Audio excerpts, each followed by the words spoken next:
Voyage en récit Maxime Tandonnet. et Geoffroy Scrive. Monsieur Tandonnet, merci de nous recevoir dans cette émission de Voyage en récit. Nous nous rencontrons après une première émission avec vous consacrée à un livre que vous avez écrit sur Georges Bidault, l'ancien résistant, ministre de Gaulle. Vous avez publié également quelques temps auparavant chez Perrin en 2019 un livre sur André Tardieu, avec comme titre L'Incompris. Vous êtes chroniqueur au Figaro et vous êtes aussi haut fonctionnaire donc, de cet État en France. Vous avez été notamment proche collaborateur de Nicolas Sarkozy au moment où il était président à l'Élysée pour les questions liées à l'immigration, il me semble. Et si nous nous rencontrons donc, une nouvelle fois dans cette émission de Voyage en récit sur RCF, c'est pour parler d'un de vos articles, puisque vous en publiez régulièrement, dans le Figaro. Vous avez publié cet article en octobre 2022, cette année, intitulé « Pendant que le pays souffre, que fait la classe dirigeante française ?» Voilà le titre qui en dit long. Et dans cet article, pour ceux qui ne l'auraient pas lu et qui nous écoutent, on peut dire en quelques mots que vous dressez un bilan actuel de l'état du pays. Vous dites que la France est un pays qui souffre. Vous parlez de l'école qui fait naufrage, la vocation des professeurs, les classements internationaux des élèves. Vous parlez du chômage, vous parlez des flux migratoires, sujet que vous connaissez donc très bien. Vous parlez de la désindustrialisation, les violences qui augmentent, agressions sexuelles, les coups, les blessures, l'augmentation de la misère dans ce pays, l'effondrement d'un système sanitaire hospitalier qui s'est révélé notamment avec la crise du Covid. Alors le bilan n'est pas très gai, on peut continuer. L'inflation galopante, en ce moment nous la ressentons particulièrement. Des pénuries annoncées sur le plan de l'électricité, donc qui posent aussi des questions par rapport à notre parc nucléaire et aux énergies en général. Une atmosphère anxiogène, les attentats l'ont montré plus d'une fois, la crise des gilets jaunes, la crise sanitaire, etc. Et donc votre question c'est, que fait la classe dirigeante française ? Alors la première question que j'ai par rapport à cet article qui n'est pas très long, quel espoir avez-vous en le rédigeant ? Est-ce que c'est de susciter des questions chez vos lecteurs, une réaction, peut-être même une action chez eux pour dire il faut qu'on se bouge, il faut qu'on fasse quelque chose ? Oui, bien sûr, si j'écris ce type d'article, c'est pas du tout pour le plaisir de me défouler ou pour le plaisir de critiquer ni d'inquiéter les gens. C'est dans l'espoir de susciter une réaction à la fois de l'électorat, à la fois des gens, des électeurs, et puis des responsables politiques eux-mêmes, des dirigeants politiques, dans l'espoir de changer les choses, bien sûr. Parce que je pense aux actions politiques, notamment quand ils font une démonstration de... Je sais pas, je revois Madame von der Leyen nous montrant comment se laver les mains. Enfin, on arrive à ce qui me semble, moi, personnellement, une absurdité. C'est-à-dire, elle a peut-être d'autres choses à faire que de montrer à la population comment on doit se laver les mains dans une crise sanitaire, non ? Il y a peut-être d'autres sujets, quoi. Je crois que c'est une manière de fuite en avant des dirigeants politiques, parce que ils ont quand même, sur une longue période, je ne parle pas uniquement des dirigeants actuels, Oui. ils ont quand même une très lourde responsabilité dans la situation qu'on vit aujourd'hui. En particulier, pour parler d'un problème actuel, le démantèlement ou l'affaiblissement de la filière nucléaire française. Ce sont les politiques qui sont responsables, qui l'ont annoncé, qui l'ont voulu.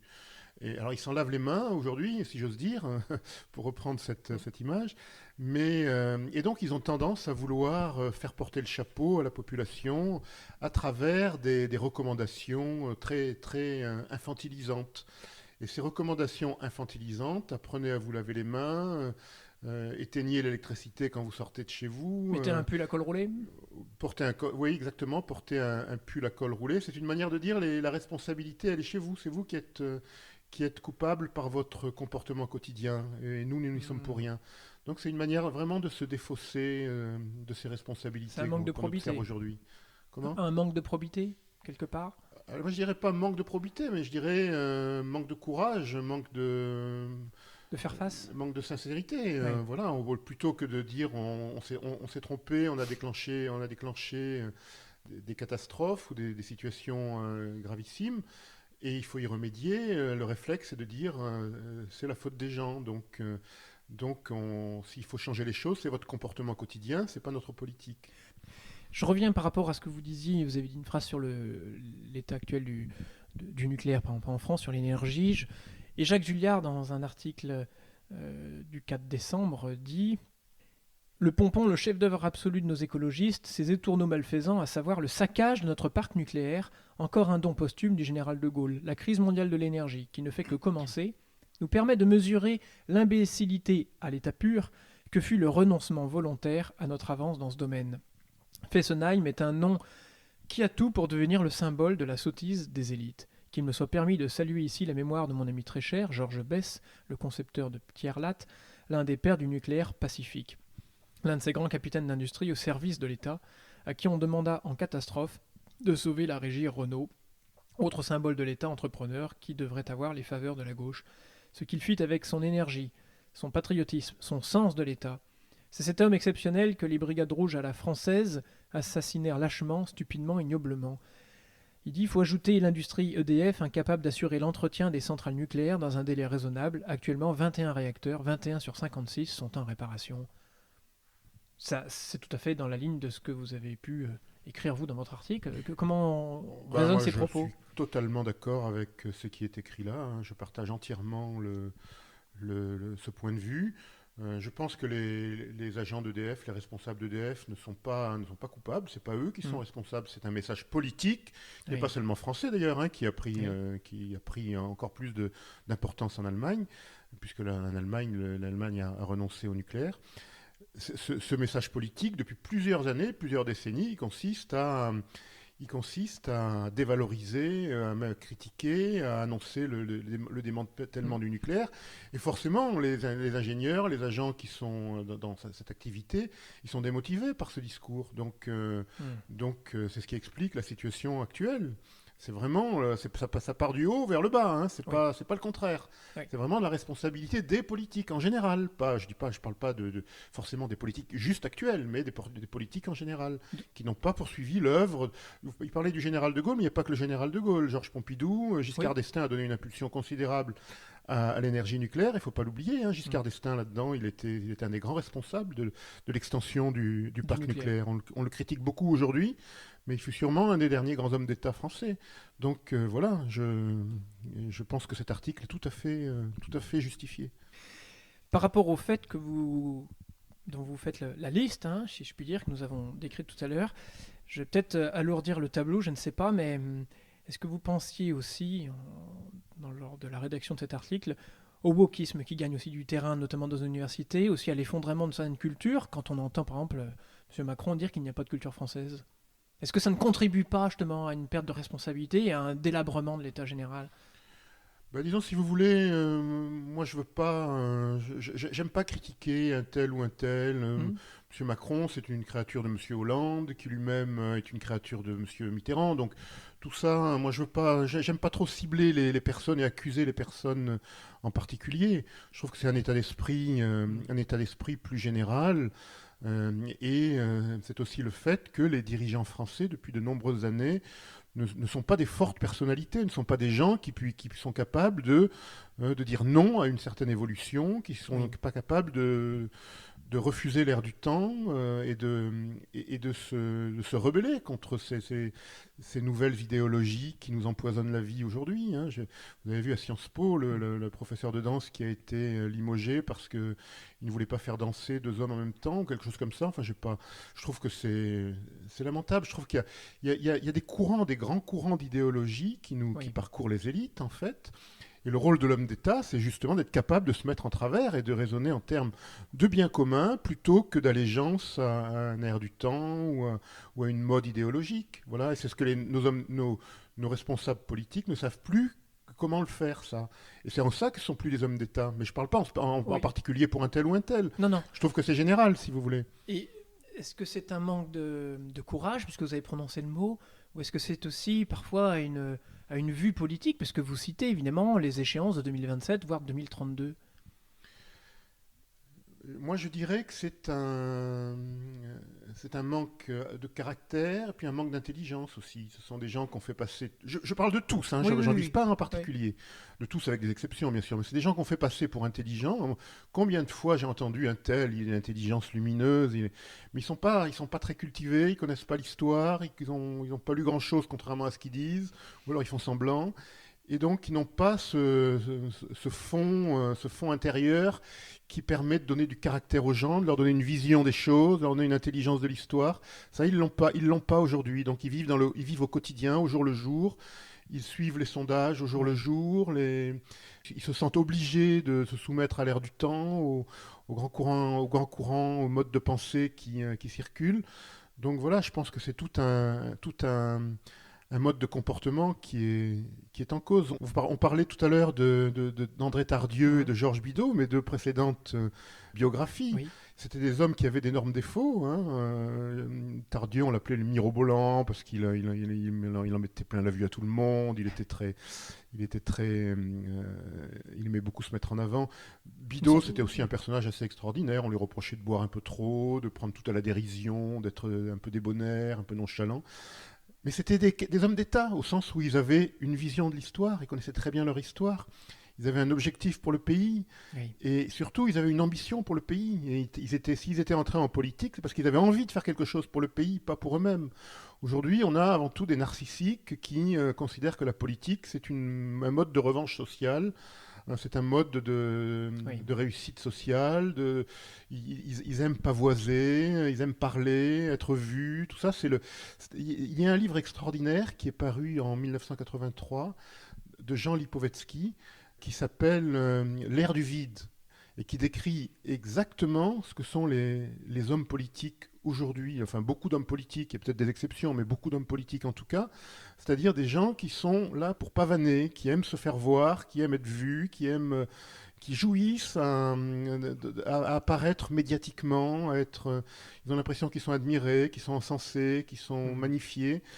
Mais c'est pas ça, hein, la politique. La politique, ça devrait pas être ça en tout cas. Ça devrait être le service du bien commun, le service de la France, le service de l'intérêt général. Et ça, on a du mal à le trouver encore aujourd'hui. Et pourtant, vous me disiez que vous regrettiez un manque de culture, notamment historique, par rapport à l'histoire de ce pays qu'est la France, mais ne peuvent-ils pas se dire que aujourd'hui, même moi, je suis quasiment incapable de vous citer quelques noms de ministres sous Hollande, par exemple.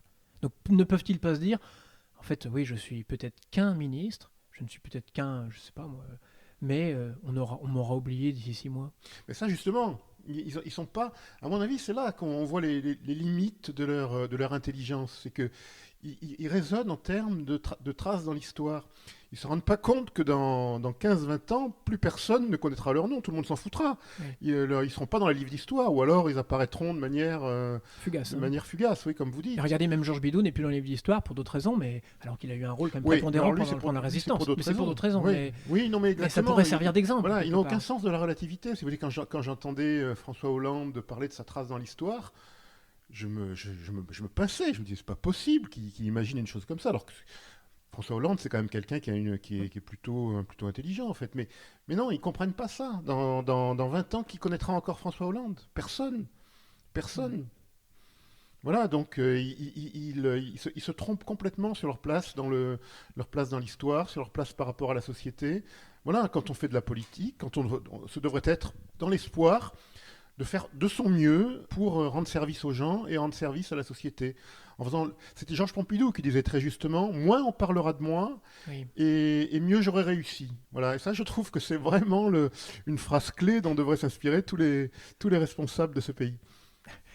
Alors après, puisque nous sommes sur RCF, évidemment, je peux remonter à l'époque du Christ, et c'est vrai que la plupart de ceux dont nous lisons aujourd'hui les textes n'ont quasiment jamais rien écrit d'eux-mêmes, finalement. Ça pourrait être un exemple aussi de se dire, peut-être qu'avec un peu moins de publicité, un peu moins de photos, un peu moins d'écrits, finalement, j'aurais peut-être une action un peu plus probante, et quelque part, on se souviendra de moi. Alors en fait, c'est tout à fait ça. Moi j'ai le sentiment que plus un homme politique, plus un responsable public s'exprime, plus il parle de lui, plus il bouge, plus il gesticule, plus il s'agite devant les médias, et moins il agit, et moins il se rend utile. Il y a un effet de compensation en fait. Hein. Soit on travaille sur le terrain pour faire avancer les choses, pour faire des réformes importantes et utiles, pour faire avancer le pays, et dans ce cas on n'a pas besoin de se mettre en avant, mais en revanche quand on se pavane en permanence, quand on parle tous les jours, quand on se fait connaître par tous les moyens, ça veut dire qu'on fait pas grand-chose en réalité. Il y a un effet de compensation entre l'exubérance et l'efficacité. Donc finalement, c'est C'est agir plus que s'agiter, d'une certaine Oui, c'est bien, c'est une façon. belle formule, ça. Il faudrait Et agir plutôt que s'agiter, oui. Oui, oui. c'est ça. Et alors après, évidemment, nous sommes aussi rattrapés par la technique de ce siècle. Nous parlons à ce moment à un micro, et évidemment, on se souvient tous des interventions. Enfin, moi, je m'en souviens pas parce que j'étais pas de ce monde, mais même de Gaulle, qui affectionnait les médias également. Donc ça peut remonter aussi à là. Mais on s'aperçoit qu'il y a aussi un accroissement de la récurrence des interventions de nos politiques dans tous médias. Ben, c'est-à-dire qu'il y a toujours une part d'action et une part de communication, ça c'est clair. Mais le problème, c'est quand la communication envahit tout, qu'elle est Ouais. envahissante et qu'elle écrase l'action. Là, c'est autre chose. Quand l'équilibre entre action et communication disparaît. Quand la communication absorbe tout le reste, notamment l'action. Alors là, évidemment, là, il y a un grave problème. Ce qui fait la force de l'appel du 18 juin, c'est qu'il était complètement isolé. Il n'y avait pas Oui. d'autre général de Gaulle. Il s'était jamais exprimé avant. Enfin, il avait écrit quelques livres. Oui. Mais bon, c'est pas quelqu'un qui avait l'habitude de parler Non. tous les jours à la radio et puis de faire des grimaces à la télévision. La télévision n'existait pas à l'époque, de toute façon. Donc, Non. c'était pas ça à l'époque. À l'époque, c'était justement l'appel du 18 juin. C'était quelque chose de totalement exceptionnel. Il y a très peu de gens qui l'ont entendu. C'est son impact historique qui Oui. a fait sa richesse. C'est pas tellement l'importance de sa diffusion à l'époque. Alors, un autre point qui me semble que vous n'avez pas soulevé dans votre article, moi qui me marque parce que je suis sur cette antenne consacrée à une émission essentiellement littéraire au départ, c'est justement la langue française. Et aujourd'hui, à travers tout ce qu'on lui inflige, je pense notamment à l'écriture inclusive, je pense à l'incursion de mots anglais, l'anglicisme dans notre langue, et puis je pense aussi finalement à certains ministères, certaines institutions de l'État ou certains cadres publics qui utilisent et réutilisent à tort ou à raison cette écriture dite inclusive. Je trouve qu'on attaque notre langue aujourd'hui dans parfois les plus hautes sphères de l'État. Et je me demande si quelque part on ne va pas là encore, pour rejoindre ce que vous disiez tout à l'heure, dans le sens du vent actuel de cette société. Alors là, je pense qu'on est vraiment au cœur de la catastrophe actuelle. Vraiment. Ça me semble dramatique, Oui. moi, Vous avez personnellement. vu le rapport de l'éducation nationale qui est sorti hier, hein, qui montre que pour une même dictée, en 20 ans, les élèves d'aujourd'hui font 2 fois plus de fautes. En gros, on est passé de 15 fautes par dictée, ce qui était déjà beaucoup, à 30 fautes aujourd'hui. Mm. C'est-à-dire que les élèves sont en train de perdre complètement la maîtrise de l'orthographe. Et qui dit la maîtrise de l'orthographe dit la maîtrise de la langue. C'est-à-dire qu'en Oui. gros, on ne sait plus écrire français convenablement. Et tous les professeurs d'université le constatent aujourd'hui. C'est-à-dire qu'on a des étudiants qui arrivent à bac+4, bac+5, et qui ne maîtrisent pas la langue écrite, qui sont incapables d'écrire une dissertation Mm. ou même de faire une phrase à peu près cohérente. Et ça, c'est absolument, absolument dramatique, parce que c'est d'abord c'est d'abord un accès à la vie professionnelle qui va se trouver fortement handicapé. Les employeurs ont beaucoup de mal à recruter des personnes qui présentent un CV avec des fautes d'orthographe ou une lettre de motivation mal écrite. Premièrement, et puis ensuite, à travers l'affaiblissement de l'orthographe et de la maîtrise du français, c'est tout l'accès aux humanités qui est en train de se Oui. perdre. C'est-à-dire que quand on ne sait pas écrire le français convenablement, ça veut dire aussi qu'on ne s'intéressera pas à l'histoire, qu'on ne s'intéressera pas à la littérature, ça veut dire qu'on perdra l'intérêt pour les sciences. Enfin, c'est toute une culture, toute une connaissance de l'univers qui est en train de s'affaiblir. Voilà, donc ça rejoint ce qu'on disait tout à l'heure sur les hommes d'État, parce que toutes ces personnes, quand elles devront gérer la France, comment ça va se passer? C'est de plus en plus grave, je pense, la situation. Donc là encore, je pense que vous rejoignez le propos de Jacques Julliard quand il dit: dans les disciplines littéraires, notamment l'enseignement du français, les choses ne vont pas mieux. Il est invraisemblable que des méthodes de psychologie inacceptables, ferme les guillemets, telles que la lecture globale, selon le Conseil scientifique de l'éducation nationale, continuent d'être utilisées en cours préparatoire, alors que depuis des années, elles ont fait la preuve de leur nocivité. Pourquoi on continue quelque part? C'est assez étonnant pour le lecteur je suis qui s'est éloigné des hautes sphères d'État. Je dis, mais pourquoi on sait qu'il y a des choses qui ne marchent pas Alors, et on continue? ce que dit Jacques Julliard dans ce très bel article aussi, c'est que c'est volontaire. Hein, je crois Oui, que c'est... c'est là que je voulais en venir. Voilà.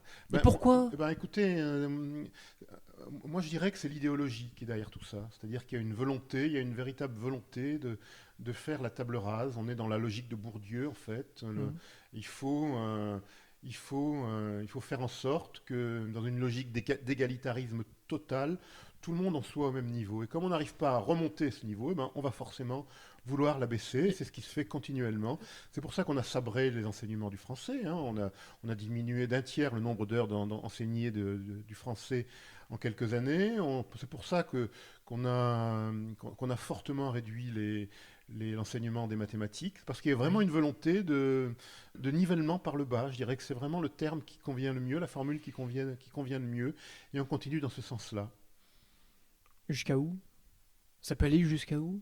Ça peut aller jusqu'à ce qu'il y ait une prise de conscience et qu'il y ait des responsables publics, des responsables politiques sérieux qui prennent la main dans ce pays. Mais bon, on ne voit pas du tout, pour l'instant, on voit pas l'issue. Alors est-ce que ça ne vient pas justement de la petitesse? Je veux dire par là, dans l'éducation nationale, je sais que l'éducation nationale s'inquiète ou s'interroge sur l'émergence finalement d'écoles privées, hors contrat, dans lesquelles, alors elles ne se valent pas toutes, hein, mais dans lesquelles les parents mettent leurs enfants parce qu'ils veulent être sûrs de ce que leur progéniture pourra apprendre.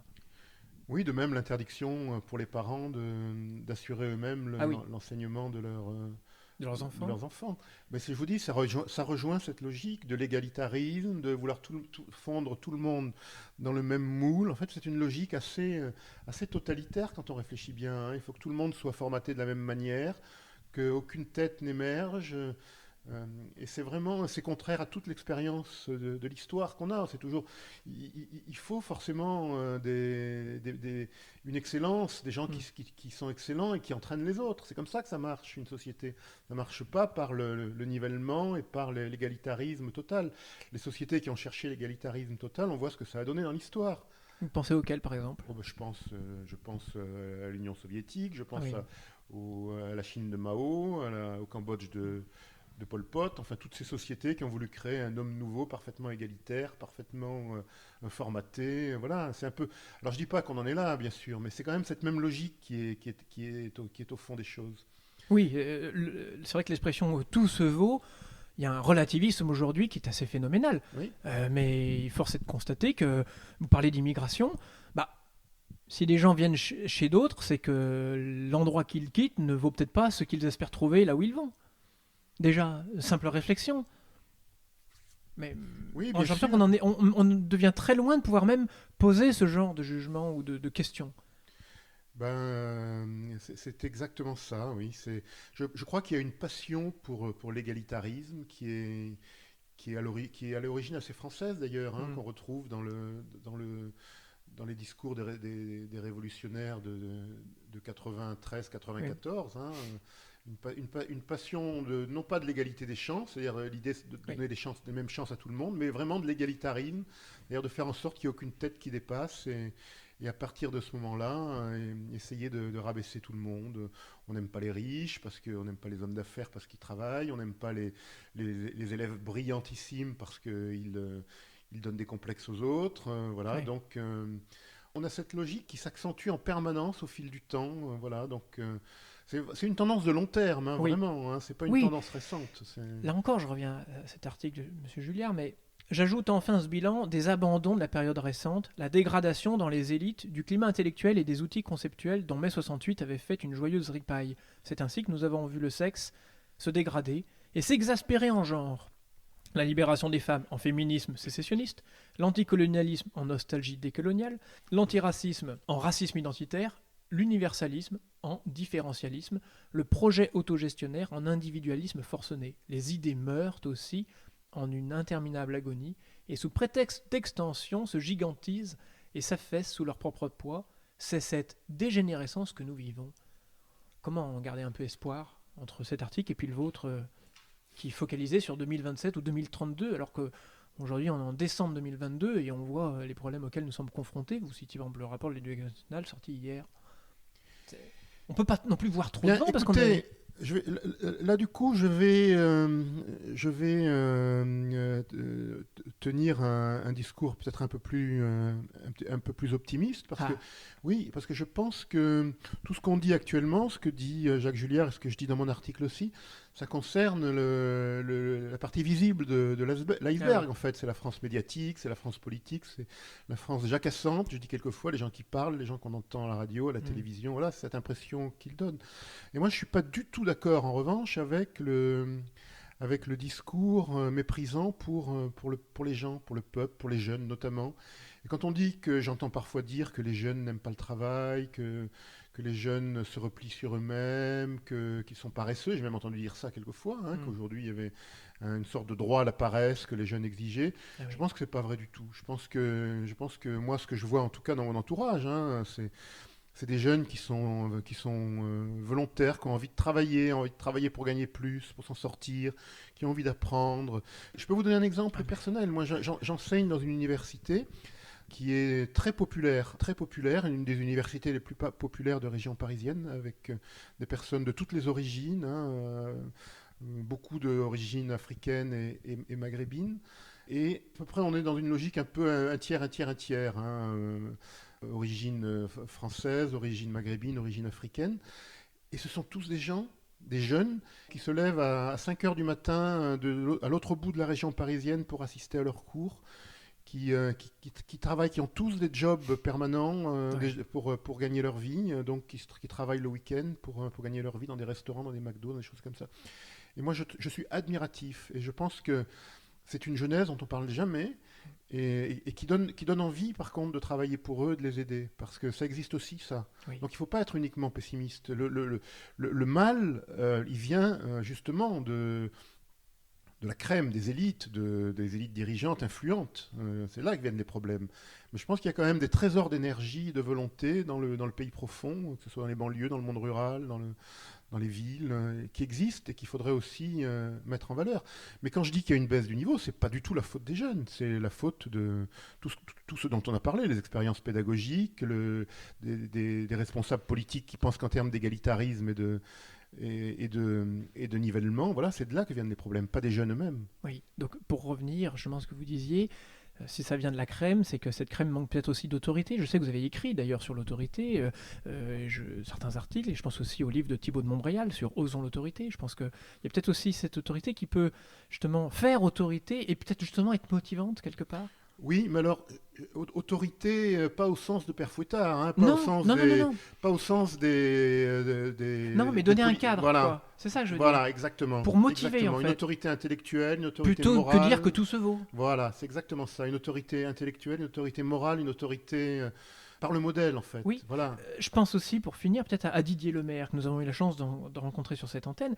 Peut-être quand il enseignait sa philosophie, notamment à Trappes, il usait d'une certaine autorité pour tirer vers le haut sa classe de philosophie en les emmenant peut-être d'autorité justement, mais dans des musées, une manifestation d'artistique ou que sais-je. C'est exactement ça. C'est ça que je voilà, vise. c'est exactement ça. On manque de modèle, voilà, c'est ça. On manque d'autorité au sens fort du terme, la vraie autorité, c'est-à-dire l'autorité qui s'appuie sur la confiance et sur le modèle. Ça, c'est vrai que c'est le grave problème de notre époque, en effet. Et bien, c'est peut-être sur ce mot confiance que nous terminons cet entretien avec vous, Maxime Tandonnet. Merci beaucoup. Merci beaucoup à vous. Voilà.